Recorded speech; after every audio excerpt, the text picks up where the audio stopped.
Así que vamos a empezar en el nombre de Jesús con el capítulo número 5, el misterio encarnado, explorando la humanidad de Jesús. Primero, a modo de introducción, me gustaría deciros que uno de los misterios más grandes de la fe cristiana, evidentemente, es la encarnación. El hecho de que el Verbo eterno se hizo hombre en Jesucristo es uno de los misterios más grandes que envuelve al cristianismo, que envuelve al Evangelio. Pero este misterio no es un misterio o no es un concepto abstracto, no es un detalle secundario, hermanos que me escucháis, sino que es el fundamento mismo de nuestra salvación. Si Cristo no hubiese asumido una humanidad, como veníamos hablando todas estas semanas, si no hubiese asumido una humanidad completa, atención, cuando hablo de completa, hablo de cuerpo, hablo de alma y hablo de espíritu. Si Cristo no hubiese asumido una humanidad completa, no podía habernos representado plenamente, ni mucho menos redimirnos de una manera total. Por eso, la necesidad de tocar estos temas y de intentar expandir miras para poder entender conceptos que a lo largo de la historia la Iglesia ha tenido que defender esta verdad que vamos a estar intrínsecamente hablando frente a muchas herejías que intentaban de alguna manera reducir o negar la integridad de la humanidad de Jesús. Hoy en día podemos verlo. Hay diferentes núcleos, entre comillas, evangélicos o no evangélicos, que intentan reducir o intentan negar la humanidad de Cristo con conceptos filosóficos, humanistas, etcétera, etcétera. Sin embargo, ya en aquel principio, los padres de la Iglesia de alguna manera afirmaron con claridad un principio que era esencial. Una frase que está en los cánones del entonces. Una frase que es la siguiente: lo que no es asumido no es redimido, decían los padres de la Iglesia. Lo que no es asumido no es redimido. Por eso creemos y confesamos que Jesús no solo tomó un cuerpo humano, evidentemente, sino que también tomó un alma racional y tomó un espíritu humano. Esto lo vamos a ir desarrollando en esta noche. Y con esta, entre comillas, tricotomía, experimentamos todo lo que Él llegó a experimentar, todo lo que nosotros podríamos experimentar, exceptuando evidentemente en el pecado. Por eso este misterio encarnado no solo asegura, ¿cómo podría decirlo? No solo nos asegura la eficacia de la redención, sino que también muestra un Salvador que se identifica con nuestras debilidades, con tus debilidades, que conoce nuestras luchas, tus luchas, y que en su perfecta humanidad, que está unida inseparablemente, atención, a su divinidad, como ya expliquemos en la unión hipostática, de esta manera Cristo se convierte en el mediador único y suficiente entre Dios y los hombres. Por eso vamos a intentar desarrollar en esta noche todo lo que os he mencionado a rasgos generales en esta introducción. Vamos a ver cómo Cristo asumió una humanidad completa. Y vamos a ir marcando las pautas de este tema tan complicado y tan poco aceptado a veces por algunos. Hay que entender que la encarnación de Cristo no fue parcial. ¿Amén? La encarnación de Cristo no fue parcial, tampoco fue simbólica, sino que el Verbo asumió la totalidad de la naturaleza humana. Y cuando hablamos de que asumió la totalidad de la naturaleza humana, hablamos que la asumió con todo lo que implica. Todo lo que implica como un cuerpo, como un alma y como un espíritu. Por lo tanto, esta plenitud es esencial. ¿Por qué es esencial? Es esencial primero para la obra de la redención. Pues solo un verdadero hombre, en su humanidad completa, entiendan los conceptos, podría representarnos a nosotros. Y no solamente podría representarnos, sino que también podría redimirnos completamente ante Dios. Por eso, cuando hablamos del cuerpo humano de Jesús, la Escritura afirma claramente que el Hijo de Dios asumió un cuerpo, asumió una humanidad real, una humanidad tangible que se podía tocar. Por eso Juan 1,14, el texto por antonomasia, dice: y el Verbo se hizo carne y habitó entre nosotros. ¿Se acuerdan los que han visto el tema de la semana pasada que analicemos la palabra habitó? ¿A qué se refería? La palabra que se inventa es tabernaculizó, y apuntábamos cómo el tabernáculo apuntaba a Cristo. Todo eso hace referencia y va aunado al mismo pensamiento que hoy vamos a estar compartiendo. El hecho de que Cristo tuviera un cuerpo verdadero implica que sufrió físicamente de verdad. Implica que experimentó el hambre, el cansancio, el dolor y fue verdaderamente sujeto a la limitación física. Atención, evidentemente salvo en el pecado. Siempre hay que exceptuar y hay que apartar el pecado concupisciente en Cristo, porque eso no lo había en su humanidad. Y luego explico el concepto de por qué. Anastasio de Alejandría comenta algo que a mí me llama mucho la atención. Él dice en uno de sus escritos que él, hablando de Jesucristo, dice que el que es inmortal se hizo mortal para que la mortalidad fuera redimida. Es una cita cumbre que venía bien recordar y que todos supiésemos. Si hablamos del alma humana de Jesús, y luego vamos a desarrollar conceptos, Cristo no solo asumió un cuerpo, sino que también asumió un alma racional, un alma consciente, un alma capaz de experimentar emociones, de experimentar deseos y evidentemente de experimentar angustias. Por eso dice Juan 12:27, ahora, como dice el texto, ahora está turbada mi alma, dice el texto. Por lo tanto, el alma de Cristo demuestra su humanidad integral. Sintió tristeza, sintió conflicto interior dentro de lo que se puede, sin el desorden nato en nosotros. Especialmente ante la perspectiva de la pasión y de la cruz.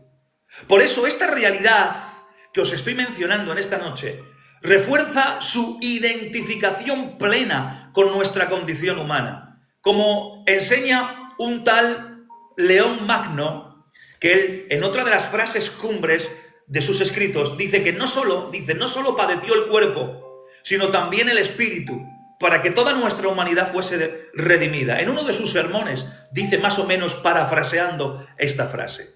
Pero no solamente tenía un cuerpo humano completo, exceptuando en el pecado, ni un alma integral, irracional y consciente, sino también que tenía un espíritu humano.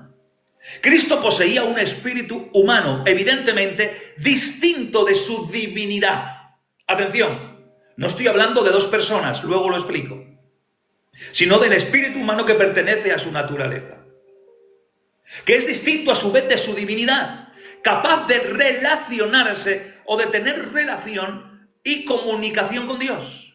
Por eso en Lucas 23:46, un texto clave donde dice, Padre, en tus manos encomiendo mi espíritu.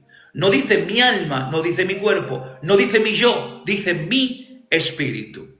Atención, por eso el espíritu humano de Jesús muestra su dependencia, atención, y su comunión con el Padre, cumpliendo la función que la humanidad la humanidad que estaba caída por consecuencia del pecado, no podía cumplir plenamente. Solo Cristo era el hombre perfecto, o tenía la humanidad perfecta y completa, podía cumplir permanentemente esa función de obediencia y dependencia y comunión con el Padre. Por eso la Escritura y los padres apostólicos destacan que solo mediante la unión de su espíritu humano con su divinidad pudo ofrecer una obediencia perfecta, una expiación válida por el pecado de toda la humanidad. Y esto es gracias a que tenía una humanidad completa. Ahora, ¿cuáles son las implicaciones teológicas que podemos ver en todo esto que os estoy comentando? Pues simplemente que el hecho de que Cristo asumiera cuerpo, alma y espíritu, atención, esto garantizan ciertas acciones o ciertos puntos que quiero mencionaros. Primero, porque Él asume cuerpo, alma y espíritu, garantiza que su sacrificio es representativo de toda la humanidad. Eso es lo primero. Lo segundo es que la redención abarca la totalidad de las personas humanas. No solo aspectos físicos o aspectos externos, sino toda la totalidad de la persona humana. Un tercer punto que yo podría destacar es que la encarnación auténtica de Cristo refuerza la doctrina de la unión hipostática que estuvimos desarrollando capítulos anteriores. Y de esta manera muestra que la persona divina del Hijo y su naturaleza humana están unidas sin confusión y sin mezcla, preservando la integridad de ambas naturalezas. Naturaleza divina, naturaleza humana. Amén. Por eso, si pudiera lanzaros una síntesis, podríamos decir que Cristo no fue solo un hombre físico o un ser humano parcial, que va, sino que asumió la completitud de la condición humana. Y de esta manera, hermanos que me escucháis, hermanas que me escucháis, asegura que su obra redentora tuviera una eficacia plena y una eficacia totalmente universal. La doctrina de que Cristo asumió cuerpo, alma y espíritu humanos no es un detalle menor, hermanos que me escucháis, sino una necesidad teológica fundamental. La integridad de la humanidad de Cristo asegura que su obra redentora abarca completamente toda la condición humana, no hay excepción ninguna. Por eso en el siglo IV, si no me confundo, sí, en el siglo IV, tercero, cuarto, surgió la herejía del apolinarismo. Y esto fue propuesta por Apolinar de la Odisea. ¿Y qué sostenía? ¿Qué decía? Decía o argumentaba que Cristo poseía un cuerpo humano, pero su alma racional humana estaba sustituida por el Logos divino. Es decir, que no había alma humana, sino que el Logos divino sustituía el alma racional en ese cuerpo humano de Cristo. Eso es apolinarismo, es herejía. Atención, según esta visión, según este pensamiento, Jesús sería verdaderamente humano en lo físico, pero tanto su mente, tanto su espíritu serían esencialmente divinos. Y esto es lo que propuso este hombre en aquel entonces, al principio, sobre el siglo IV. La Iglesia en aquel momento rechazó esta postura porque negaba, restaba o disminuía la plenitud de la humanidad de Cristo, hermanos. Y por lo tanto comprometía la eficacia de la redención. Si Cristo no hubiera asumido un alma racional, hermanos, y un espíritu humano, no habría experimentado plenamente la vida humana, no habría podido obedecer como verdadero hombre completo y no habría redimido la totalidad de la humanidad, incluyendo su dimensión tanto espiritual como racional. Ahora, hay un principio conocido como el principio patrístico, que os he dicho antes la frase, que el principio patrístico es lo que no es asumido, no es redimido, porque Cristo asumió naturaleza humana completa, redimió una naturaleza o una humanidad completa. Gregorio Nacianceno, que fue uno de los grandes padres capadocios, resumió el principio teológico con una guía doctrinal, con la frase que acabo de mencionaros: lo que no es asumido no es redimido. Y esto significa que Cristo debía asumir todo aquello que perteneciera a la naturaleza caída, exceptuando en el pecado, evidentemente, para poder ofrecer una redención completa. La encarnación parcial, que algunos creen, a día de hoy también, como la propuesta por los apolinaristas, hubiera dejado partes del hombre sin salvación. Cuerpo sí, alma y espíritu no. ¿Por qué? Porque rebajaban la humanidad verdadera de Cristo. Ahora, dentro de estas implicaciones teológicas que podemos tratar en esta noche, podemos ver que hay una redención integral. Y cuando hablamos de redención integral, es que la salvación que Cristo ofrece, que Cristo nos ofreció y ofrece en el presente continuado, abarca toda la persona humana. El cuerpo, la mente, el espíritu, etcétera, etcétera, etcétera. Pero no solamente eso, sino que también hay una identificación plena, completa. Cristo puede identificarse con nuestra debilidad, con nuestro sufrimiento y tentación. ¿Por qué? Porque vivió verdaderamente como un hombre completo. Y también quiero resaltar algo que me llama la atención y que veo que es una obediencia perfecta. Su alma y espíritu humanos, unidos hipostáticamente a su divinidad, realizaron la obediencia perfecta que la humanidad caída no podía cumplir. Cristo sí lo pudo cumplir por medio de este concepto. Y también podría resaltar que hay una validez de la mediación que Cristo hizo por nosotros. Porque solo un hombre completo, que también es Dios, atención, puede actuar como mediador efectivo entre Dios y los hombres, según dice 1 de Timoteo capítulo 2, versículo 5. Por lo tanto, hermanos y hermanas que me escucháis, en síntesis, la negación de la racionalidad y de la espiritualidad humana de Cristo si lo negamos, si lo restamos, si lo disminuimos, comprometería la obra redentora del mismo. Por eso la Iglesia afirmó en los concilios posteriores que Cristo asumió de una manera plena toda la humanidad. Y de esta manera garantiza que todo aspecto de nuestra naturaleza fuera salvado en su obra redentora. Ahora quiero pararme en un punto. Déjenme mirarme la guía que estamos siguiendo en esta noche. Quiero pararme en un punto, amén, sobre la distinción entre el espíritu humano de Cristo, atención, y el Espíritu Santo. Porque hay que marcar una distinción, no podemos decir que es lo mismo, ni podemos mezclarlos, hay que entenderlo. Por eso es el punto que me sigue aquí, que me marca, y es el que vamos a seguir en esta noche. Porque si vemos un poco en la cristología ortodoxa, hay que entender, o resulta esencial, mejor así, resulta esencial distinguir entre el espíritu humano de Cristo y el Espíritu Santo. ¿Por qué? ¿Con qué fin? Con el fin de evitar confusiones doctrinales respecto a la encarnación y respecto a la acción trinitaria en la vida terrenal del Señor. ¿Amén? Por eso esta diferenciación es resguardada, hay que resguardarla por un lado. Por un lado tenemos la plena humanidad de Cristo y por otro lado la operación personal del Espíritu Santo en su misión mesiánica. Eso hay que entenderlo en ese concepto trinitario. Pero vamos a hablar del Espíritu humano de Cristo. El Espíritu humano de Cristo constituye un elemento propio de la naturaleza humana asumida por el Verbo de la encarnación. Ya hasta este punto ya entendemos con las clases anteriores, entendemos lo que es naturaleza y lo que es persona. Y así podemos entender qué reside en la naturaleza y qué reside en la persona. Y bajo ese concepto empezar a elaborar el pensamiento bíblico. Por eso, como hablaba, que el espíritu humano de Cristo constituye ese elemento propio de la naturaleza humana asumido por el Verbo en la encarnación. Si entramos un poco en lo que es la antropología bíblica, que es el estudio de la persona del hombre o de la composición del hombre, el espíritu humano es entendido como el principio vital e interior de la conciencia.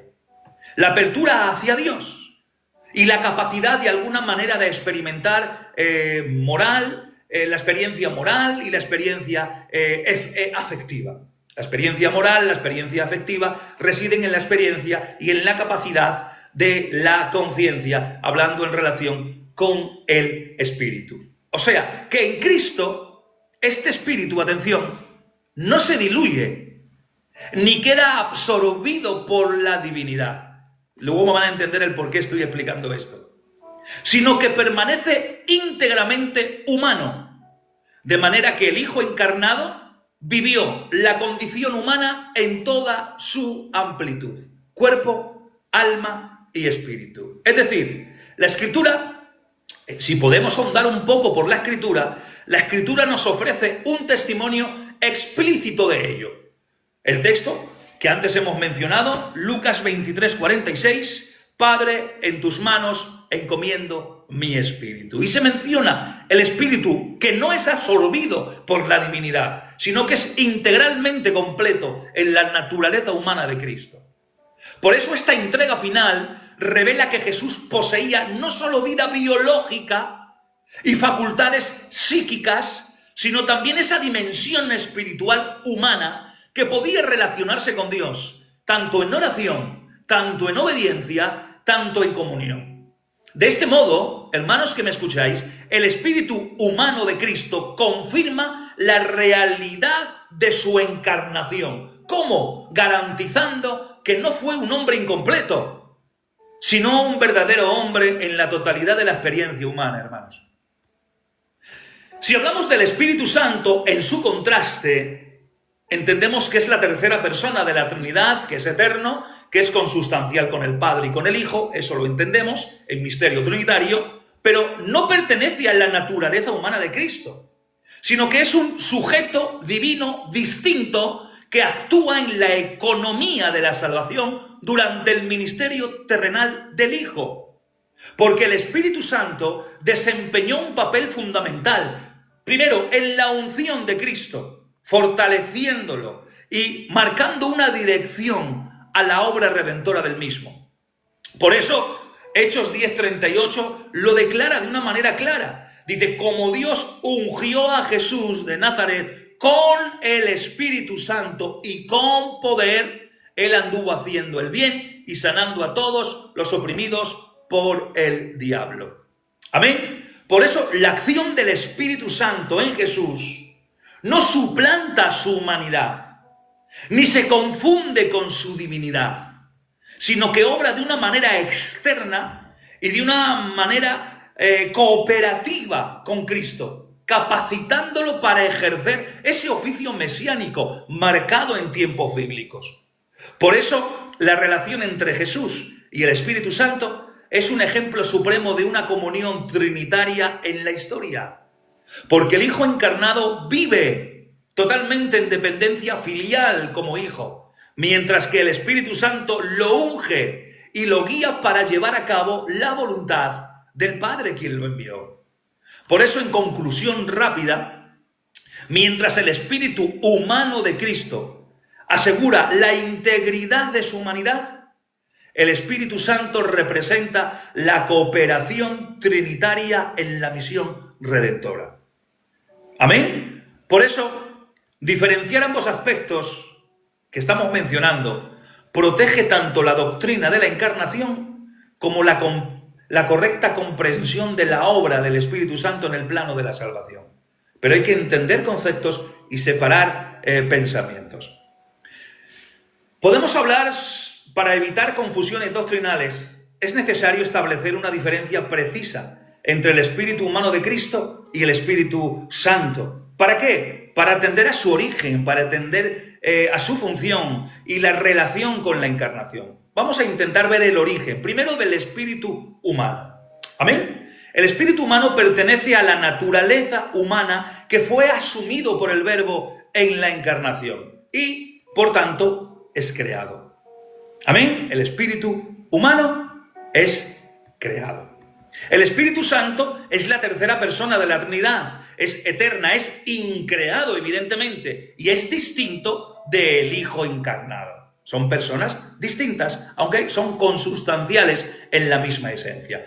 ¿Cuál es la función del espíritu humano de Cristo? El espíritu humano constituye el principio interior por el cual Jesús de alguna manera experimenta, ora, participa activamente en la relación filial con el Padre. ¿Y cuál es la función del Espíritu Santo? La función del Espíritu Santo es que obra desde su carácter personal. Obra desde su carácter divino. ¿Para qué? Para fortalecer, para ungir, para guiar en la misión mesiánica a Cristo.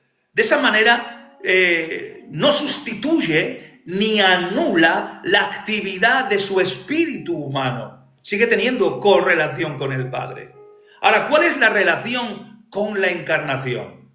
El espíritu humano de Cristo garantiza la integridad de la humanidad del Hijo de Dios, asegurando que fue un hombre completo en su cuerpo, en su alma y en su espíritu.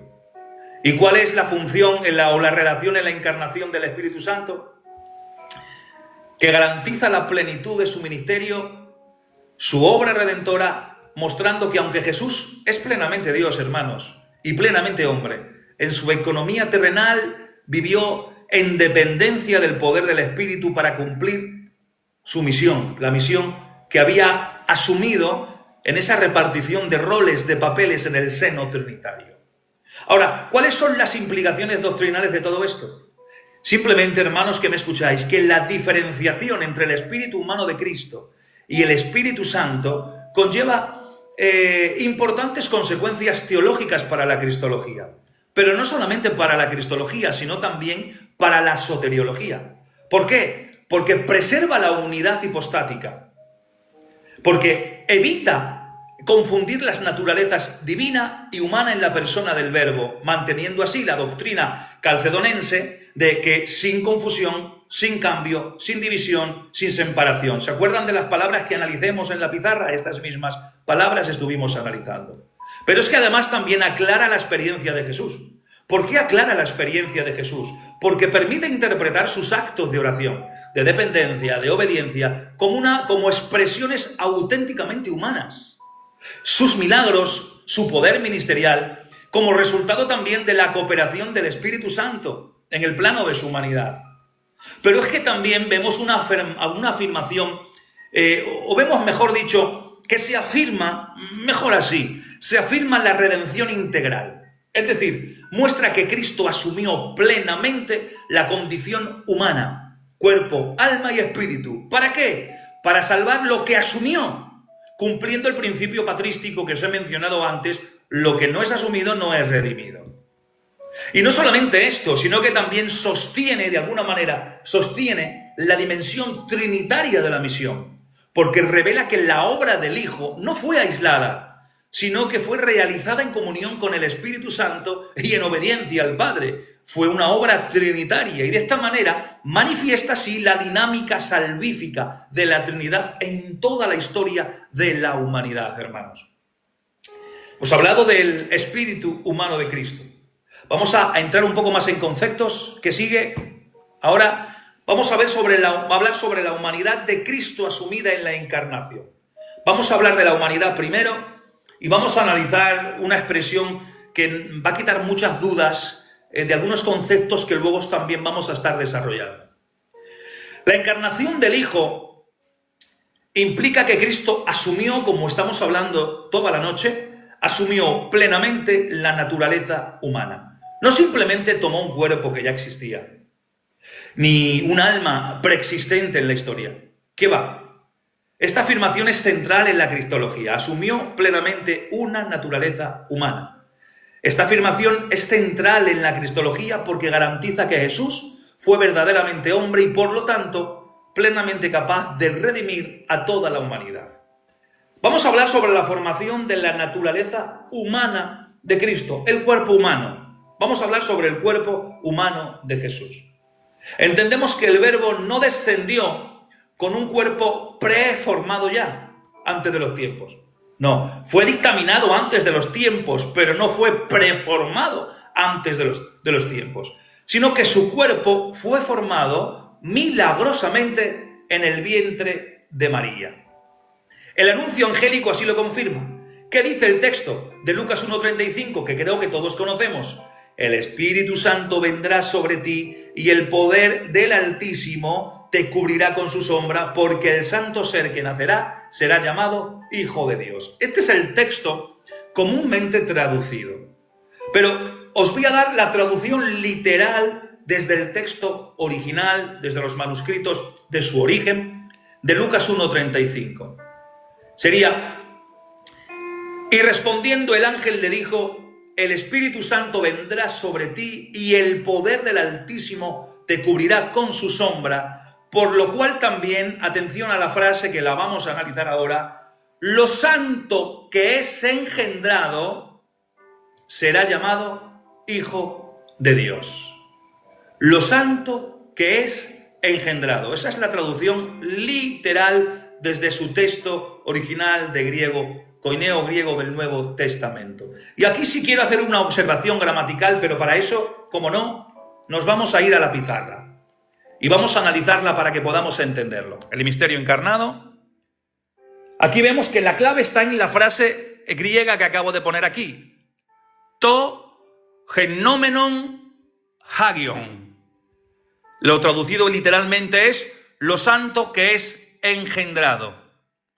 Esto, lo santo es hagion, que es engendrado es genomenon, to es lo, que es artículo neutro. Y aquí es donde reside la clave, en el neutro de esta frase. To genomenon hagion. Atención, vamos a intentar hacerlo por cachos y vamos a ir analizando para que entendáis bien el concepto. Este artículo, que es un artículo neutro, como ya acabo de deciros, to es un artículo neutro, es artículo neutro, singular evidentemente. ¿Os acordáis que hablábamos de los artículos en una clase rápida de griego? Lo voy a poner rápido aquí. Y estaba el artículo jo, el artículo ge y el artículo to. Y era para masculino, para femenino y para neutro. O sea, esto es un neutro, es un artículo neutro. El verbo que tenemos aquí,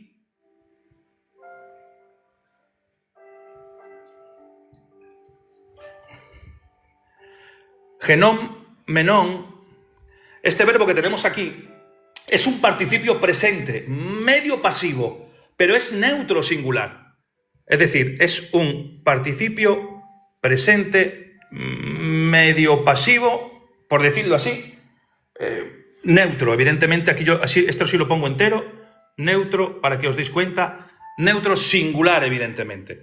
Y es genómeno. Bien, y esto significa el que es engendrado, o lo que se engendra, es el sentido. Y esto deriva del verbo genao, que es engendrar. El verbo genao es de donde deriva genómenon, que está en neutro. Bien, y luego está hagion, que está aquí. Hagion, que esto es un adjetivo en neutro que es santo, lo santo, y está en neutro. Es un adjetivo neutro. Bien, ¿por qué todo esto? ¿Por qué esta descomposición de esta frase? Para que podáis entender en qué sentido y a qué se refiere el por qué está en neutro y qué es a lo que se refiere la expresión lo santo, para poder entender el concepto de encarnación. Quiero que primero que entendáis que aquí no aparece ni la palabra paidion, esta, la voy a poner aquí. Paidion, sí, esto es paidion, que esto es niño. Esto sería una de las formas que habla de niño, así literal. Y tampoco aparece la palabra huios, que es huios, que esto es hijo. No aparece ni esta palabra en ningún manuscrito, ni aparece esta palabra. O sea, eso es una forma de traducirlo para que se pueda entender, porque en el castellano, cuando hay una frase en neutro, en esta manera, pues quizás se entiende en aquel momento, en aquel contexto de traducción, un poquito complicado, difícil de entenderlo. Y entonces se le añade o se le traduce y se usa la palabra huios, el santo ser, el niño que es nacido. Es decir, traducciones. Por ejemplo, mira, os voy a dar algunos ejemplos. En la Reina Valera habla el santo ser que nacerá.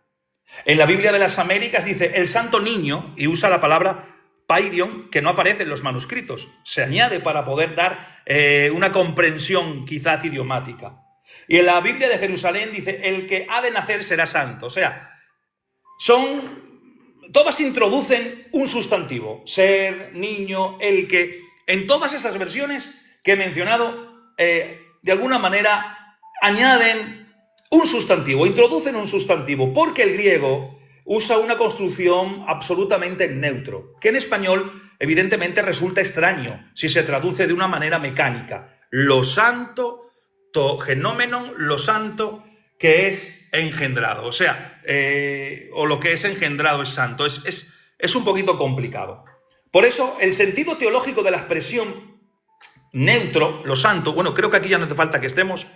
Voy a darme la vuelta. Voy a girar la cámara. Creo que no hace falta ya que estemos ahí, porque creo que más o menos habéis visto la frase, habéis visto la idea o el sentido como está en este momento. O sea, el uso de neutro aquí, os voy a dar el sentido de alguna manera teológico de esta expresión. El uso del neutro en esta expresión, to genómenon hagion, el uso del neutro no rebaja a Cristo a una cosa, porque el neutro se usa para cosa, pero aquí no se rebaja a Cristo a una cosa, sino que esta forma o esta categoría en esta frase enfatiza la cualidad de lo santo. Es decir, lo santo es el acento, no simplemente el niño que nace, sino lo santo. Es decir, el énfasis está en la naturaleza del engendrado. ¿Y cuál es la naturaleza del engendrado? Es la santidad absoluta de su concepción. Por eso está en neutro, la composición es neutra. Es lo santo, artículo neutro. Porque está enfatizando no al niño, la persona en sí, sino la santidad absoluta que aparece o que envuelve esa concepción, esa creación de naturaleza. Por lo tanto, focaliza el hecho del engendramiento. No es el sujeto, no está el sujeto en abstracto, sino que es el acto mismo de su concepción milagrosa. Lo que resulta este acto divino es que el engendramiento es santo, es decir, para que me podáis entender, es santo en esencia. Eso es lo que enfatiza esta composición idiomática que no se aprecia en las versiones que tenemos a día de hoy más comunes que estamos leyendo. Por eso la construcción teológica de todo esto es que María, atención, María aporta lo humano. Atención. El Espíritu Santo obra la concepción, enfatizando por el sentido neutro de la expresión, enfatizando la naturaleza santa en esencia que envuelve la confección de esa naturaleza que se está gestando por obra del Espíritu Santo. ¿Y cuál es el resultado? To genómenon, es decir, lo santo, lo que es engendrado, es santo desde el inicio. Es decir, la humanidad de Cristo ya está marcada por la humanidad sin el pecado original. Amén. Está marcada por la santidad sin el pecado original, porque la humanidad que está empezando a confeccionarse, a crearse, a formarse, ya está cubierta en el resultado gramatical, lo expresa en el griego, está cubierta por la santidad de la esencia del que trabaja en sí, que es el Espíritu Santo, confeccionando o gestando de alguna manera, usando lo que aporta María, que es la humanidad en su vientre. Atención, por eso esto tiene una conexión con el título Hijo de Dios, porque sigue diciendo, será llamado Hijo de Dios. Ahora atención, esto significa, esta expresión que se añade, que el carácter de lo santo engendrado explica y fundamenta el título Hijo de Dios. En otras palabras, la filiación divina se revela en que su humanidad es producida sin corrupción y con santidad esencial, por medio de esa composición. ¿Amén? ¿Vale? ¿Cuál es el resumen exegético que podemos hacer luego de haberos explicado rápida y brevemente esta expresión? Que el griego no dice el santo ser mostrando un sustantivo. No hay un sustantivo en esta frase, sino que literalmente se lee y se dice lo santo que es engendrado. Y está en formato neutro al completo. Por lo tanto, es un neutro absoluto en toda la frase. To hagion. El artículo to ya indica que todo lo que viene va a estar en neutro. Por lo tanto, es un neutro absoluto que señala la cualidad del nacido. Está señalando la cualidad del nacido. No solo está señalando la identidad, que es el Hijo de Dios, sino la cualidad del nacido, que es santo, sin corrupción del pecado original. Por eso esta forma recalca que la santidad no se añade después a Cristo, sino que es característica de la concepción misma. Caracteriza, mejor dicho, la concepción misma. No se le añade después, sino que la caracteriza en el momento de la concepción. Por eso se conecta inmediatamente con el título Hijo de Dios, unigénito del Padre. ¿Cuál es la conclusión gramatical, teológica de todo esto? Déjenme echarle un ojo a las notas. Que el ángel no solo anuncia que nacerá un niño santo, sino que el resultado mismo, atención, del acto de engendramiento divino es lo santo por excelencia. Una humanidad sin mancha, perfecta, preparada para ser el Hijo encarnado de Dios. Ahora, voy a intercalar, ¿qué os parece si intercalo? Estoy mirando algún comentario. ¿Cómo podemos intercalar la obra del Espíritu Santo en la generación de la humanidad de Cristo? ¿Cómo podemos ver esa obra del Espíritu Santo? Quiero tocar un poquito esto por encima. Primero vamos a ver la afirmación bíblica que hemos visto, hemos mencionado de Lucas 1:35. Y el Espíritu Santo vendrá sobre ti, y el poder del Altísimo te cubrirá con su sombra. Por eso lo santo que nacerá será llamado Hijo de Dios. El énfasis no está... A ver cómo me puedo hacer entender hoy. Prácticamente ya vamos a tocar materia un poco confusa. El énfasis no está en un aporte biológico masculino. José no interviene, evidentemente, pero el énfasis no está en el aporte biológico masculino, sino en la acción creadora del Espíritu Santo, que es el que produce en María la concepción de Cristo. Quiero que entiendan bien este concepto. Porque no hay fusión de naturalezas divinas y humanas a nivel biológico. No hay ninguna fusión biológica. Esto es importante. La divinidad del Hijo no aporta material biológico humano. Es decir, no se mezcla con células o no se mezclan células divinas con células humanas. Eso no es así. No hay fusión en ese sentido. María aporta la verdadera humanidad biológica en términos más concisos. El óvulo humano, el linaje de David. Por eso dice Gálatas 4:4 en todo el texto, nacido de mujer. O sea, de un óvulo humano, linaje de David. Pero atención ahora, porque el Espíritu Santo actúa como ese agente creador que hace posible la concepción sin intervención de varón. ¿Amén? Es decir, vamos a ver un poco la analogía bíblica y el poder creador del Espíritu Santo.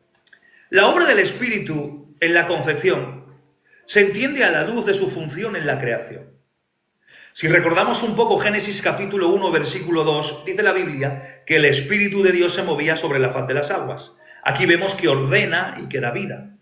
En Job, capítulo 33, versículo 4, dice que el Espíritu de Dios me hizo y el soplo del Omnipotente me dio vida. Es decir, aquí vemos que el Espíritu es agente creador de la vida humana. Y en Salmo 104, versículo 30, dice, envías tu Espíritu y son creados. Por lo tanto, quiero que me entiendan bien, en María, el mismo Espíritu, el Espíritu Santo, obra una creación nueva, produciendo vida en su seno de manera santa y sin transmisión de pecado. Por eso, el misterio parte desde el punto de vista biológico para poder entenderlo. La Escritura no entra en los detalles fisiológicos de esa creación, o de esa gestación, mejor dicho. Lo que sí enseña la Biblia es que María aporta, hablándolo en términos claros, su materia genética humana real. El Señor tenía una humanidad y una genética humana real. Y el Espíritu Santo completó el proceso de fecundación de una manera sobrenatural, sin necesidad de semilla masculina.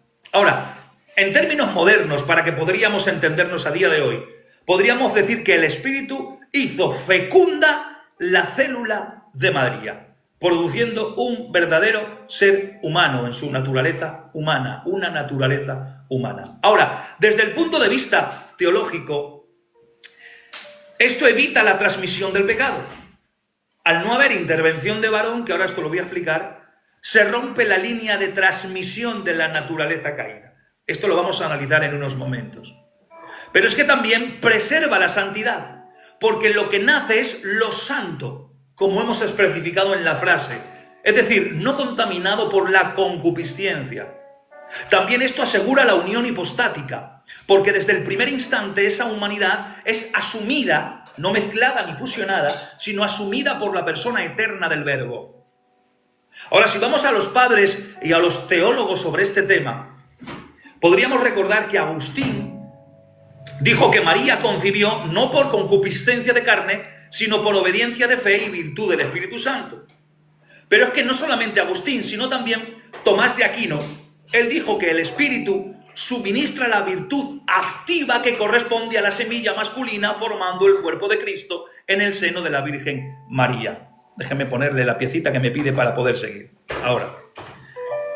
Pero no solamente eso, sino que también Calvino, en uno de sus escritos, dice que Cristo tomó su carne de María, pero el Espíritu Santo santificó esa concepción para que fuese pura y sin mancha. Lo que venimos hablando toda la noche. ¿Cuál sería la síntesis, amigos, en esta noche? Que el Espíritu Santo engendra la humanidad de Cristo, no aportando materia, sino actuando con poder creador que fecunda virginalmente a María. ¿Y cuál es el resultado? El resultado es una humanidad completa, una humanidad real, un cuerpo, un alma y un espíritu humanos unidos desde el primer instante al Verbo eterno que en ese descenso trinitario asume humanidad para la obra de redención.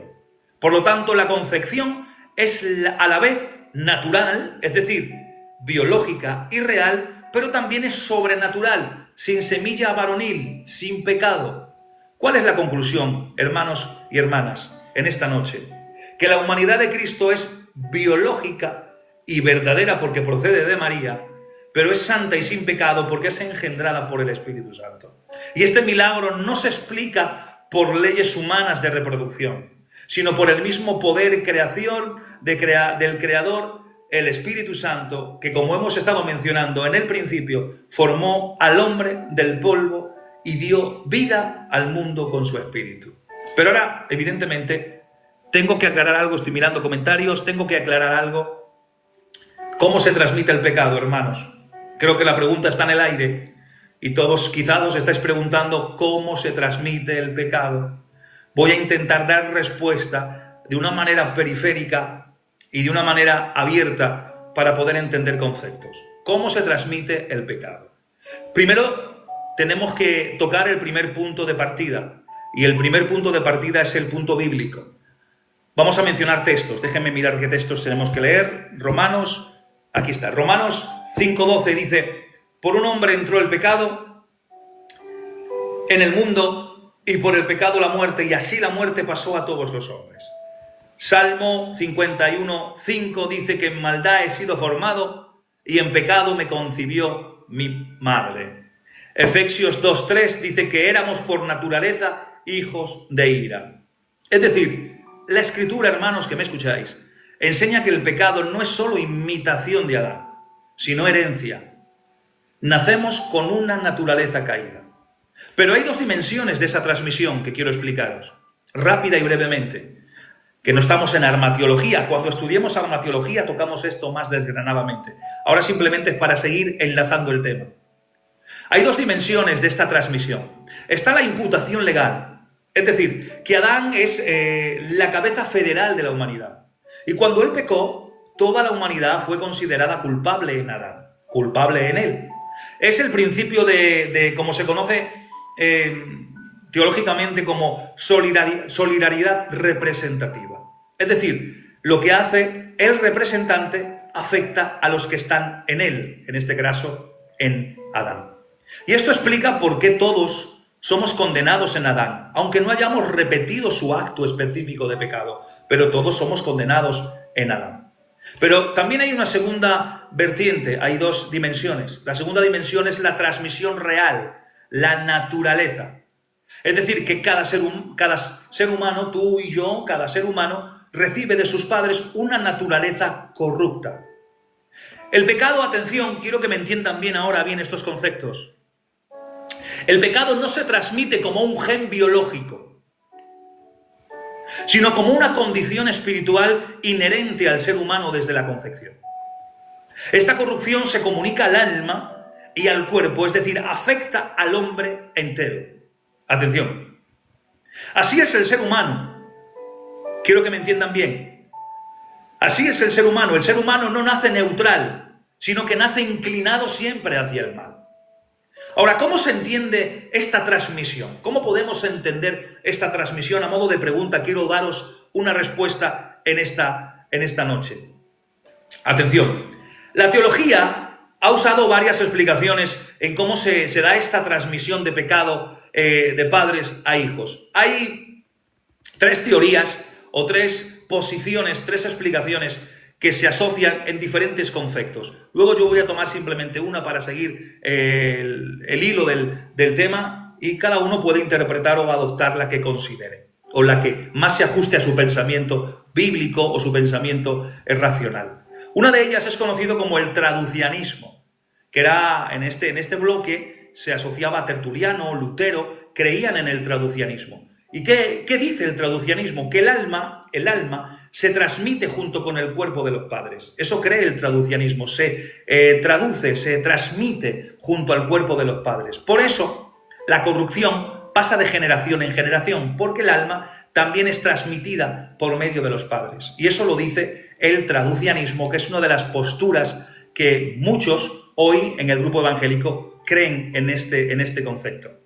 La segunda posición es el creacionismo. ¿Y qué es el creacionismo? En el creacionismo estaba Agustín, Tomás de Aquino y alguno más.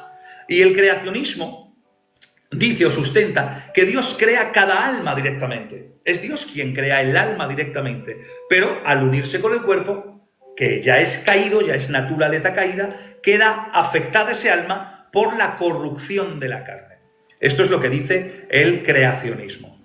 Luego está la síntesis reformada, que es entre medio, que dice que no importa tanto cómo es el mecanismo, lo claro es que todos los descendientes de Adán heredan una naturaleza caída en el ser tripartito.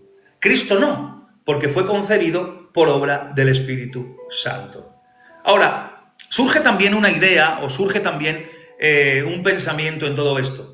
Surge el pensamiento de cuál es el papel de la paternidad humana, del Padre humano en esta transmisión. Es por el Padre que se transmite, por eso Cristo no tuvo Padre humano, y ahí surgen muchas tesis, teorías, preguntas, ideas, raciocinios. Y déjenme simplemente explicarlo como lo veo o lo considero en la Escritura. El pecado se transmite por la solidaridad con Adán, como hemos mencionado. No solo por ser hijo de hombre en general, sino por esa solidaridad que teníamos con Adán. En la Biblia nos enseña que la genealogía y la representación legal pasan por el varón. Es decir, Cristo, al no tener padre humano, no recibe, entre comillas, esa línea de transmisión adámica en cómo lo estamos comentando. Pero al nacer de María, sí recibe una humanidad verdadera, aunque preservada del pecado por el Espíritu Santo, como hemos estado relacionando. Pero podemos ver a Cristo como una excepción. Él es nacido de mujer, es decir, una humanidad real, pero es concebido por el Espíritu Santo, sin herencia de pecado. O sea, así que plenamente es humano, pero desde una concepción, o desde el momento de su concepción, es lo santo. Pero quiero apretar esto un poco más. El pecado se transmite por generación, no por simple imitación.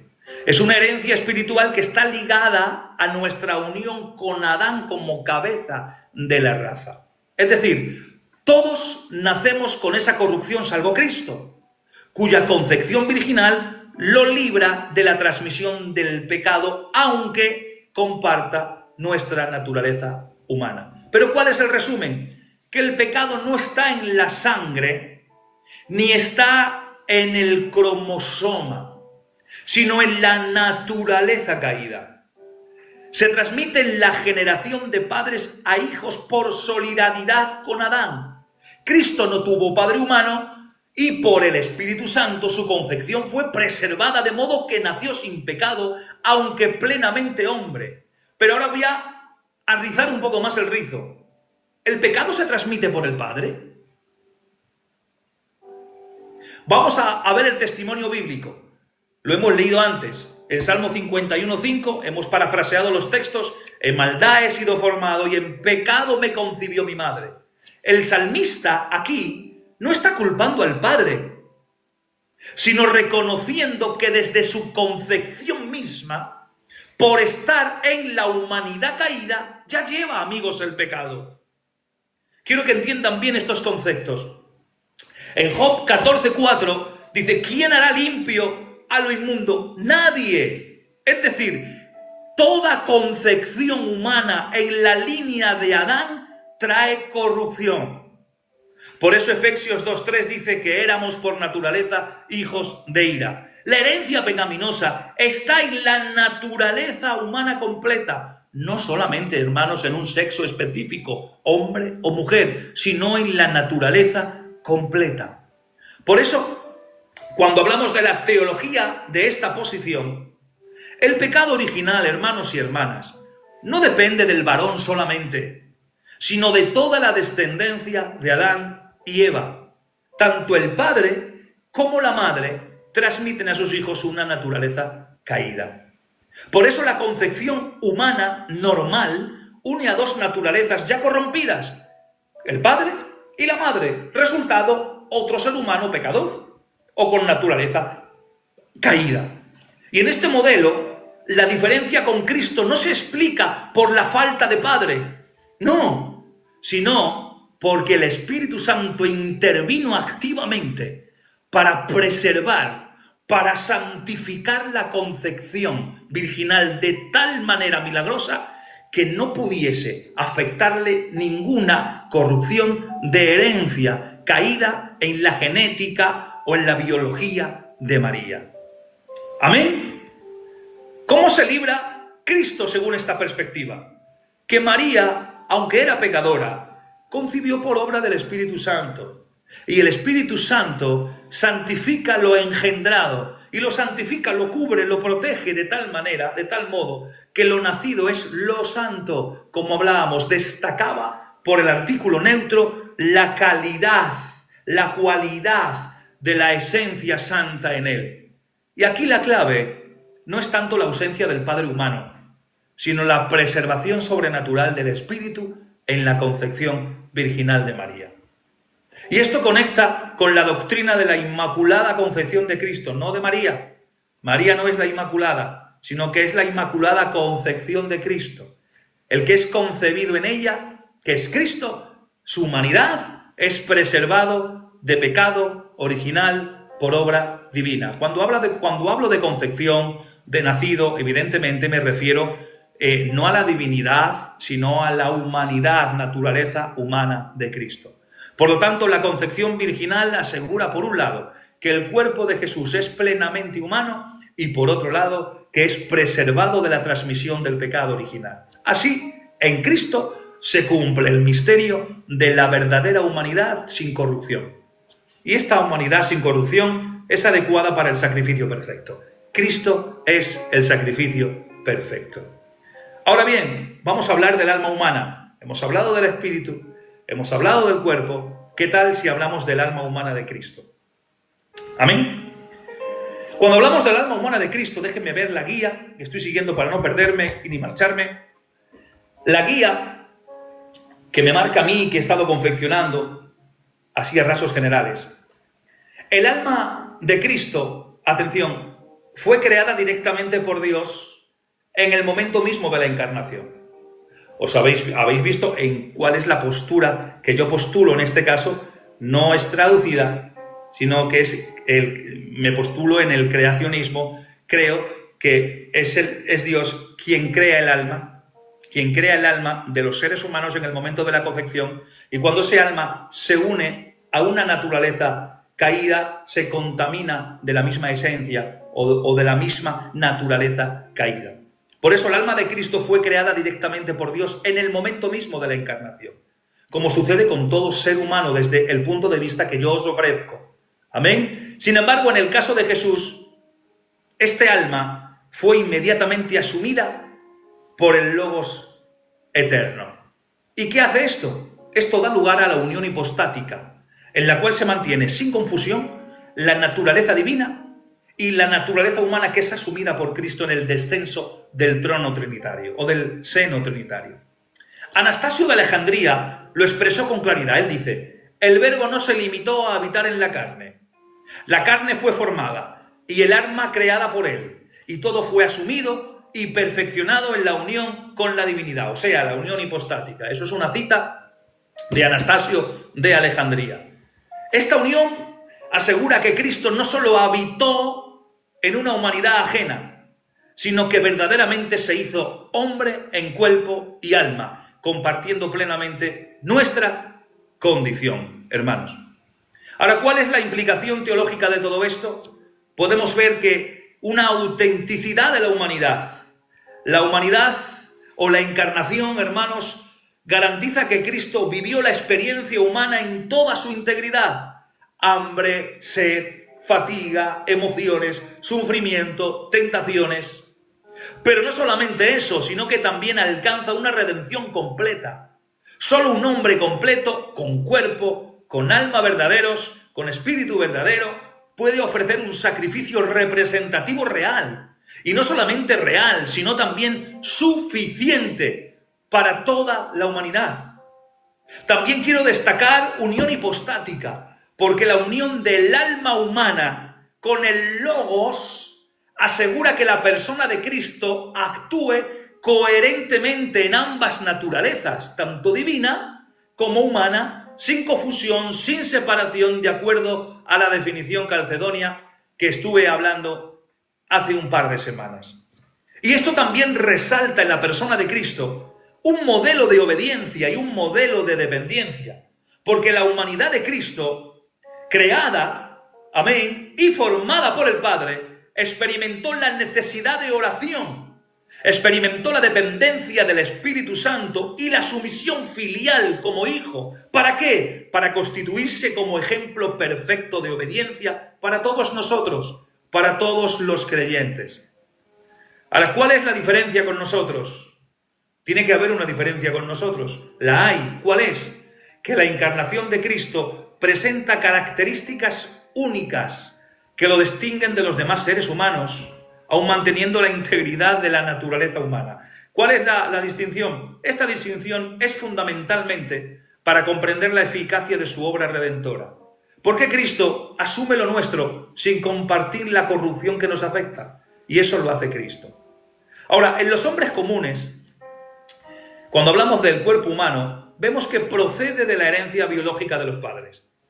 Y de esta manera se transmite tanto las características físicas como la corrupción del pecado original. Y esta transmisión es universal, pues todos nacemos bajo la condición adámica, como dice Romanos 5:12, si no me confundo de texto. El alma humana en nosotros, según la posición creacionista del alma que yo enfoco, cada alma es creada directamente por Dios en el momento de la concepción. El alma otorga conciencia, atención ahora porque vamos a introducirnos en un tema más profundo. El alma otorga conciencia, racionalidad y capacidad moral. Eso lo otorga el alma. Pero se une a un cuerpo marcado por la herencia biológica y por la inclinación al pecado. En nosotros, hablo en nosotros. Sin en cambio, en Cristo, el cuerpo humano de Cristo fue formado milagrosamente en el seno de María por la obra del Espíritu Santo sin intervención de varón. Y este cuerpo es plenamente humano, con todas las facultades y limitaciones propias de un cuerpo humano. Hambre, cansancio, dolor, sufrimiento, pero al mismo tiempo sin pecado, porque fue concedido lo santo, protegido, confeccionado por el Espíritu Santo. El alma humana es creada directamente por Dios en el momento de la concepción virginal en Cristo, como todo hombre, pero con la diferencia decisiva que este alma humana fue asumida inmediatamente por el Logos eterno. Y desde el primer instante, este alma fue plenamente humana y a la vez hipostáticamente unida a la persona divina del Hijo por medio de la naturaleza humana.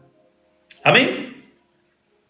Ahora, si hablamos sobre unión hipostática desde el inicio, que ya lo desarrollemos en su lección, la persona del Verbo encarnado no recibió gradualmente su humanidad.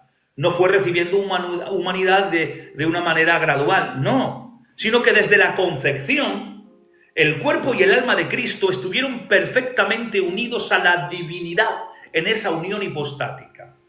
Y esta unión, hermanos que me escucháis, asegura que todas las experiencias humanas de Jesús, tentación, sufrimiento, emociones, crecimiento, fueron vividas verdaderamente humanas, pero bajo la identidad única del Hijo Eterno encarnado, que es el Verbo encarnado.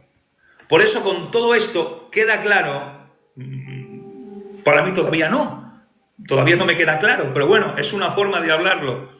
Queda claro que aunque Jesús compartió nuestra naturaleza, nuestra humanidad en cuerpo, alma y espíritu, se diferencia radicalmente de nosotros en el origen y en la condición de esa humanidad. Es decir, lo que lo capacitó para ser el Redentor sin necesidad de redención propia. Él no necesitaba redención, sino que Él fue el Redentor. Y esto lo explicaremos en la clase que viene, que va a ser también un deleite. Ahora, ¿cuáles son las implicaciones de todo esto? Que Cristo comparte nuestra naturaleza sin pecado y de esta manera cumple las exigencias de una obediencia perfecta. Pero no solamente eso, sino, hermanos y hermanas que me escucháis, la concepción virginal y la creación directa de su alma subrayan la singularidad de la encarnación y la eficacia de la redención.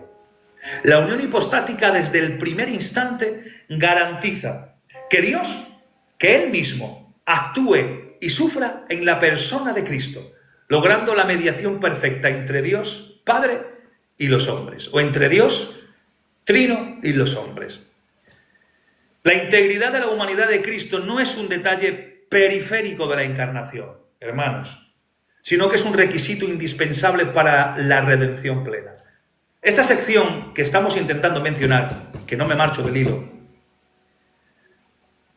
explica por qué la Iglesia sostiene que el alma humana de Cristo fue creada en el momento de la concepción virginal. ¿Por qué? En armonía con la formación de su cuerpo por la obra del Espíritu Santo. ¿Por qué sostiene esto?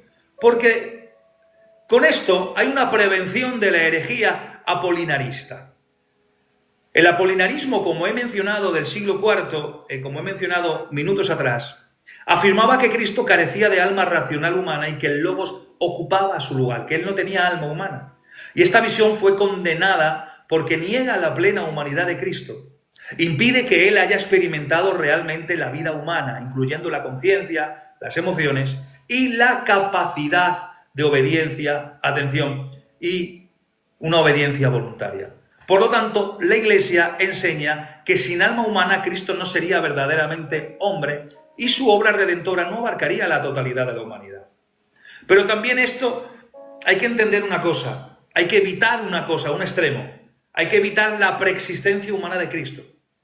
Porque si el alma humana de Cristo hubiera existido antes de la encarnación, atención, se caería en la noción de la preexistencia humana, y eso es contraria a las Escrituras.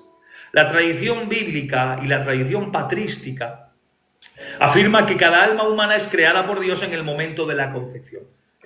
La postura creacionista que os he mencionado antes. Por lo tanto, la creación del alma de Cristo en el momento de la encarnación asegura que su humanidad sea plenamente concreta y temporal en el tiempo de los hombres. Y de esta manera participa de nuestra condición, pero sin alterar la eternidad del Verbo. Fue plena, concreta y temporal su humanidad, pero esto no altera la eternidad del Logos, la eternidad divina, la eternidad del Verbo. Por eso, la posición conciliar de los concilios y la patrística también lo sostienen. La Iglesia sostenía que el alma humana de Cristo fue creada directamente por Dios, en el mismo acto en que el Espíritu Santo estaba formando el cuerpo en el seno de María.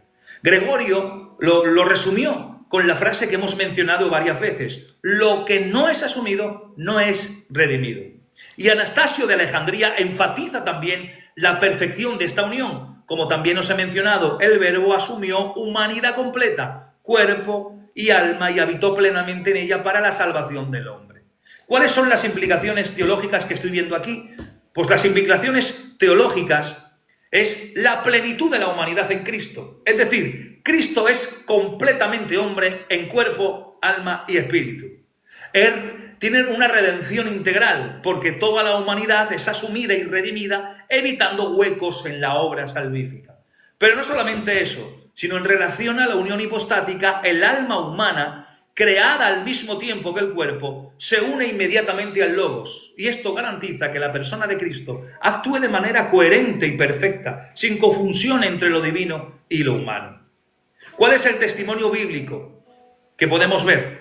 Podemos ver que en las Sagradas Escrituras ofrece un testimonio inequívoco de que Cristo poseía un alma humana, un alma real y un alma creada. plenamente capaz de experimentar emociones, angustias, turbación y toda la vida interior propia que un hombre puede tener, exceptuando en el pecado. Y esta dimensión, hermanos que me escucháis, resulta esencial para comprender tanto la realidad de la encarnación como la integridad de la redención que Cristo ofrece. Hay una semejanza plena con la humanidad. En Hebreos, capítulo 2, versículo 18, dice el autor a los Hebreos, dice: le era preciso ser hecho semejante a sus hermanos en todo. Ahora quiero analizar esta expresión. La expresión en todo, que es una expresión griega que no voy a escribir para no perder tiempo, ya que estamos en la recta final. La expresión en todo es la expresión griega katapanta. ¿Y qué significa esta expresión? Esta expresión no deja lugar a excepción alguna respecto a la asunción de la naturaleza humana. Habla en la totalidad. Es una expresión que resalta que no hay huecos, que no hay excepciones, que no hay lugares que no se rellenen, sino que es todo, la asunción total de la naturaleza humana. Cristo asumió cuerpo, alma y espíritu, de manera que pudo participar de todas nuestras experiencias humanas, con la única diferencia, evidentemente, del pecado. La lógica de la redención requiere que esta semejanza sea plena, porque si Cristo hubiese carecido de un alma humana, su identificación con la humanidad sería incompleta, y la salvación no abarcaría la totalidad integral del ser humano. Pero es que también hay experiencias de emociones humanas en Cristo. Los evangelios ofrecen abundantes testimonios de esa vida interior de Jesús, expresada en un alma humana. Quiero recordar Juan 12, 27, dice: ahora está turbada mi alma. Mateo 26, 38 dice: mi alma está muy triste hasta la muerte. Tiene un alma humana. No podemos borrar una palabra que está escrita. Atención, en ambos casos, en estos dos textos que os he mencionado, se evidencia que Jesús experimentaba emociones profundas, de angustia, de tristeza, fenómenos que solo pueden atribuirse a un alma racional humana. Si no hay un alma racional humana, no hay este tipo de sentimientos que intrínsecamente vienen con la naturaleza humana, no con la naturaleza divina. Atención, por eso el Logos eterno, en su naturaleza divina, es inmutable e impasible. Por lo tanto, estas experiencias internas no proceden de su divinidad, sino de la verdadera alma humana creada y asumida en la encarnación. Lo que desarrollemos en su momento hablando sobre la comunicación de propiedades, que estuvimos hablando cuando estuvimos estudiando unión hipostática. Por lo tanto, estas expresiones que hemos mencionado demuestran que el alma de Cristo no era una apariencia, ni una simple metáfora, sino que era una realidad plena y viviente. La capacidad de turbación, de angustia, de obediencia, son propias de un alma racional humana en comunión con Dios. Cristo, al experimentar de alguna manera estas realidades interiores, garantiza que la redención alcanza también el nivel más profundo de la vida afectiva, de la vida psicológica, de la vida espiritual del hombre, porque es que tiene un alma humana y manifiesta sentimientos interiores. Puede alcanzar su redención, esa vida afectiva, psicológica y espiritual dentro del ser intrínseco del hombre. Pero ¿cuáles son estas implicaciones teológicas que podríamos desarrollar? Primero, una plenitud de la encarnación. La existencia de un alma humana real, garantiza que Cristo sea completamente hombre. No solo exteriormente, con una funda de carne, sino también en su interioridad. Pero también podemos ver, gracias a esto, una identificación con nuestra condición. Porque Cristo comparte nuestras emociones, nuestros sufrimientos, permitiéndonos, acercándonos a Él como ese mediador perfecto que es. Y hay una eficacia de la redención. La redención no se limita al cuerpo solo, sino que abarca toda la persona humana. Somos seres tripartitos, cuerpo, alma y espíritu. Incluye esa dimensión espiritual y emocional. Ahora, dentro hemos desarrollado, ya vamos a terminar, hemos desarrollado espíritu, alma, cuerpo, pero dentro del alma y dentro de la naturaleza humana hay actitudes que están asociadas al alma. Una de ellas es la voluntad. La definición antropológica de la voluntad, si pudiéramos analizar la etimología de esta palabra, la palabra voluntad proviene del latín voluntas, si no me mal confundo, y significa querer, significa decidir, significa decisión. Eso es voluntad. La definición teológica y filosófica para poder entender bien conceptos. Cuando comparamos filosofía y Biblia, siempre Biblia en todos los aspectos. Pero cuando hay conceptos que quizás no están desarrollados de una manera clara en la Biblia, se usa filosofía para filosofar en términos y aplicarlos de una manera comprensible o por lo menos acercarnos a ello. Por eso, cuando hablamos de la definición teológica y filosófica, la voluntad es la facultad espiritual del alma humana por la cual la persona, atención, al conocer el bien mediante la inteligencia, puede querer, puede elegir y puede obrar libremente. ¿Amén? Vuelvo a daros esta definición. Cuando hablamos de la voluntad es esa facultad espiritual del alma humana por la cual la persona, al conocer el bien mediante la inteligencia, esa persona puede querer, puede elegir y puede obrar libremente. Eso es la voluntad, que está asociada o que reside en la naturaleza, no reside en la persona. La persona usa la voluntad, que luego lo explicaré como ya lo expliquemos en su momento. ¿Cuáles son las características esenciales? El poder del alma racional, por decirlo así, junto con la inteligencia, permite conocer y responder al bien. Pero también da una orientación hacia el bien, porque la voluntad siempre busca aquello que el raciocinio, percibe como algo bueno. Pero también la voluntad es libertad de elección. ¿Por qué? Porque la capacidad de decidir entre varias opciones está en la voluntad, es decidir sin imposiciones externas. Pero es que también hay una responsabilidad moral, porque la persona es moralmente responsable de sus actos, porque puede querer o no querer algo. Ejemplo, os voy a dar un ejemplo práctico, a ver cómo podemos llegar a este punto.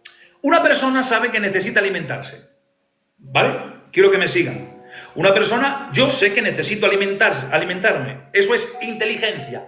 Sé que necesito alimentarme, eso es inteligencia. Y decido comer, eso es voluntad. ¿Amén? O sea, cuando una persona necesita alimentarse, eso es inteligencia, sabe que necesita alimentarse. Pero cuando decide comer, es voluntad. La acción es libre y es dirigida hacia un bien que es percibido. ¿Cuál es la síntesis antropológica para poder entenderlo? Que la voluntad es la capacidad de autodeterminación del hombre. Y está unida, evidentemente, a la razón, que lo mueve a actuar libremente hacia un fin concreto.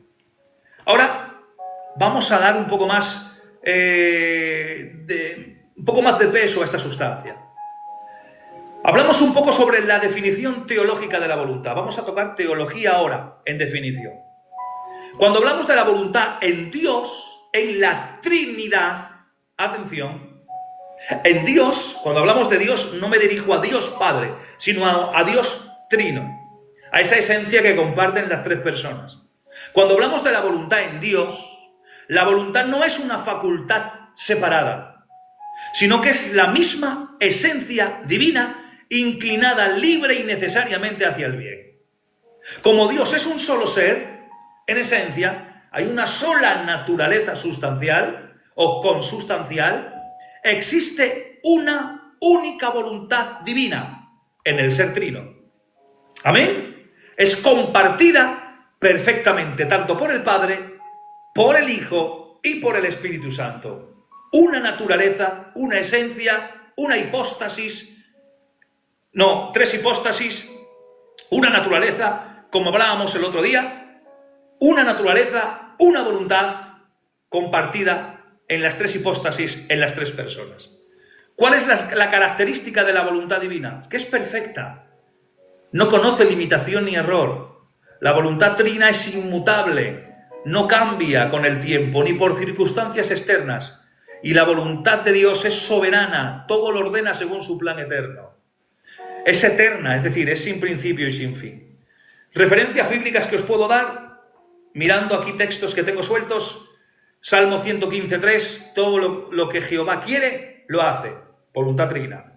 Sea hecha tu voluntad, así en la tierra como en el cielo. Mateo 6.10. ¿Cuál es la síntesis de esto? Que la voluntad divina no elige entre alternativas como la humana. La humana elige entre alternativas. La voluntad divina no elige entre alternativas, sino que afirma eternamente el bien perfecto que es Él mismo, ordenando todas las cosas según su plan soberano, compañero. Ahora vamos a Cristo. Hemos tocado ya la voluntad en la Trinidad, una sola esencia, una sola naturaleza, tres personas, tres hipóstasis. Una voluntad que está asociada a la naturaleza, no a la persona. En Cristo, cuando Cristo se encarnó, el Hijo Eterno asume una naturaleza humana completa, como hemos visto, cuerpo, alma y espíritu, lo que implica una voluntad real y completa asociada a su alma humana, que va en su naturaleza.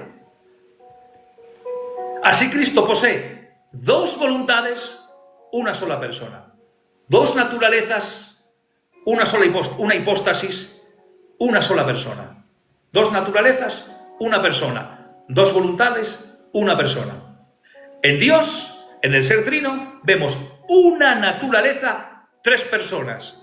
Una voluntad, tres personas. Vemos que la voluntad se asocia a la naturaleza, no a la persona. Amén. Por eso, en Cristo, Cristo posee dos voluntades en una sola persona. Una voluntad divina, eterna, infinita, común a la Trinidad, y una voluntad humana creada, racional, libre, perfecta y sin pecado, como explicábamos el otro día. Ahora, ¿cuáles son las manifestaciones de la voluntad humana de Cristo? Ahí vemos angustia. Dice, ahora está turbada mi alma, dice Juan 12:27. Hemos dicho que el alma, y en el alma está asociada a la voluntad, y el alma pertenece a la naturaleza, no a la persona. La persona es quien es el acto de querer. Amén, como hemos explicado. Y en Juan 12:27 dice, ahora está turbada mi alma. En Mateo 26:30 y 38 dice, mi alma está muy triste hasta la muerte. También vemos deseos de obedecer cumpliendo la voluntad del Padre, como dice Hebreos 10:7.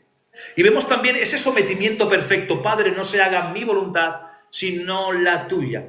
Muchos argumentan y dicen que está hablando de la voluntad divina de Cristo y la voluntad divina del Padre. Eso es un error, una herejía, porque situaríamos dos voluntades ya en el seno trinitario. Y Dios trino tiene una sola voluntad, que es compartida una misma esencia en las tres personas. Porque si no serían tres dioses diferentes e independientes. Por eso cuando habla de no se haga mi voluntad, no está hablando de la voluntad divina y tu voluntad, la voluntad del Padre, sino que está hablando de su voluntad humana subordinada perfectamente y obedientemente a la voluntad divina del ser trino. ¿Amén? ¿Cuál es la síntesis? La voluntad humana de Jesús nunca se opone a la divina, sino que está perfectamente subordinada y obediente, cumpliendo así la kenosis, cumpliendo así la redención de la humanidad. La síntesis sobre esta voluntad, si la tocamos de manera antropológica, vemos que la voluntad es la facultad espiritual del alma humana que, unida a la razón, permite elegir libremente el bien. Y esto implica una responsabilidad moral, una capacidad de autodeterminación. Pero si tocamos en teología, como he dicho, en Dios existe una sola voluntad divina, que es el querer eterno, el querer perfecto, inmutable y el soberano de su ser. Y esta voluntad, no elige entre alternativas la voluntad divina, sino que afirma eternamente el bien perfecto y ordena todas las cosas según su plan. Y en Cristo, como hemos mencionado, En Cristo encarnado posee dos voluntades, la voluntad divina y la voluntad humana. Ambas conviven en perfecta armonía, sin conflicto, mostrando plena divinidad, mostrando plena humanidad en Cristo. ¿Cuál es la clave? Persona única, naturalezas distintas. Y esto lo enseñaba el concilio de Calcedonia en el 451 después de Cristo.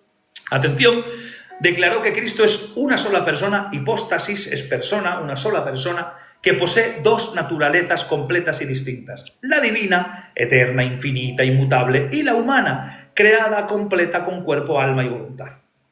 Y es importante que no hay confusión, no hay mezcla, no hay división de personas, no hay dos personas en Cristo, es una sola persona que asume dos naturalezas, una que trae de serie, eterna y preexistente, y una que toma en el descenso para la obra trinitaria, la obra de redención.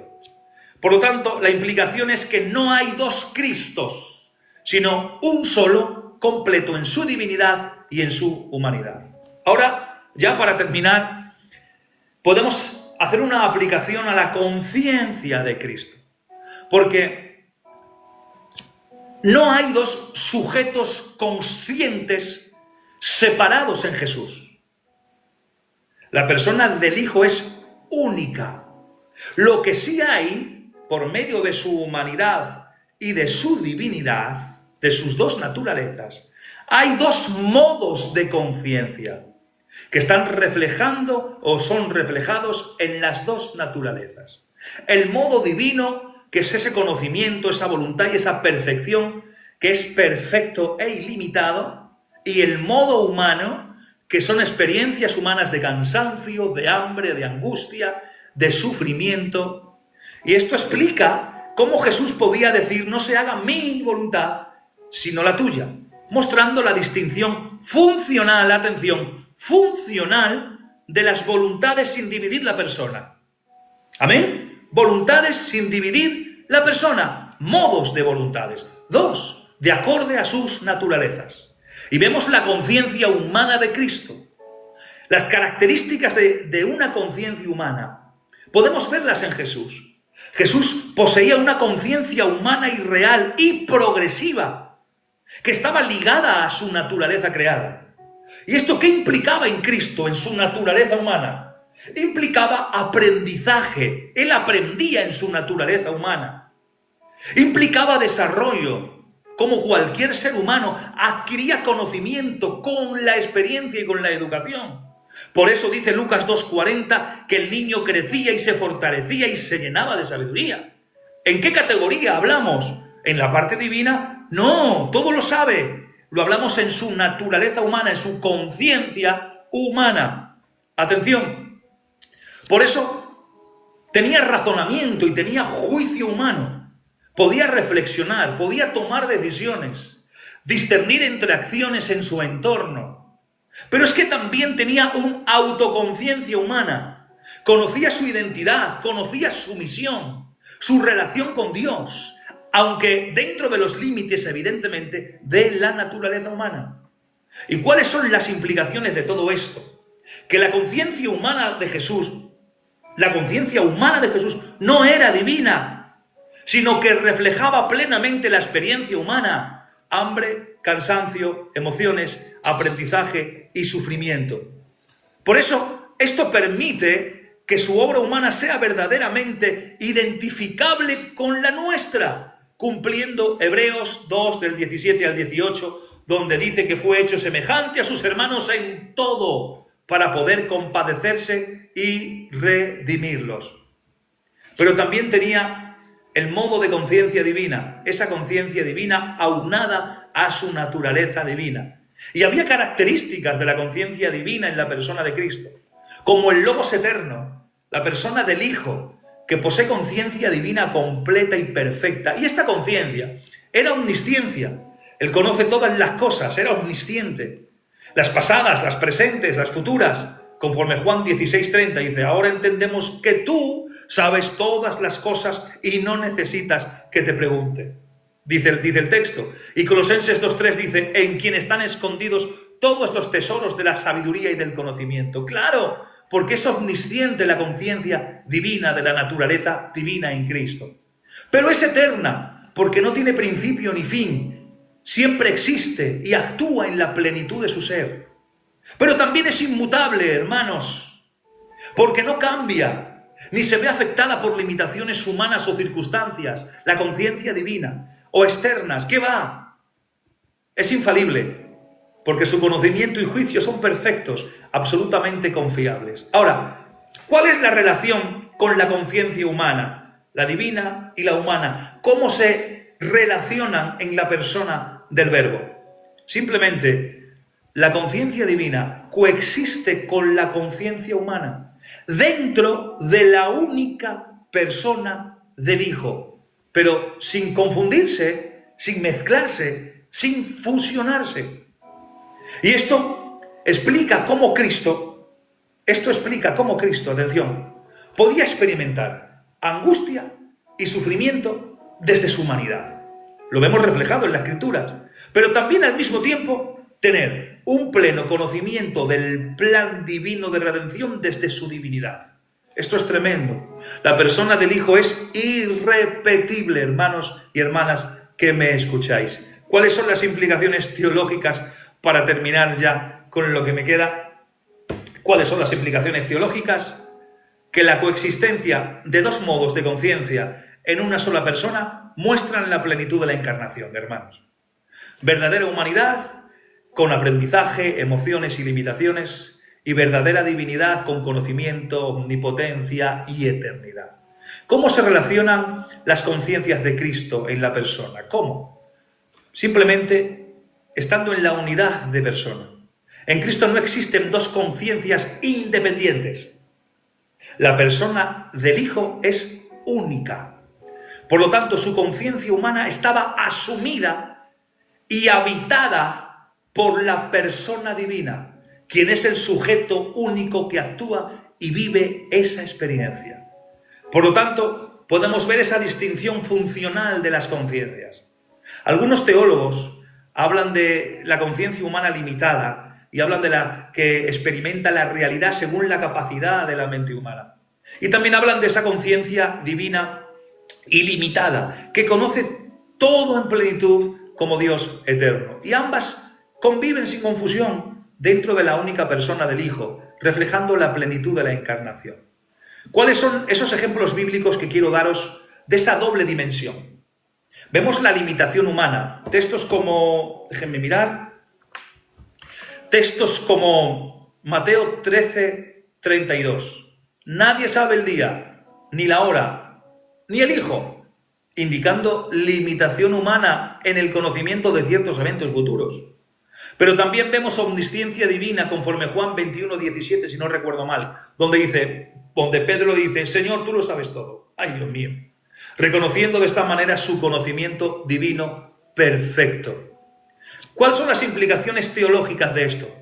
Que la coexistencia de una conciencia humana limitada y una divina ilimitada en una sola persona permite que Jesús sea verdadero hombre y verdadero Dios simultáneamente.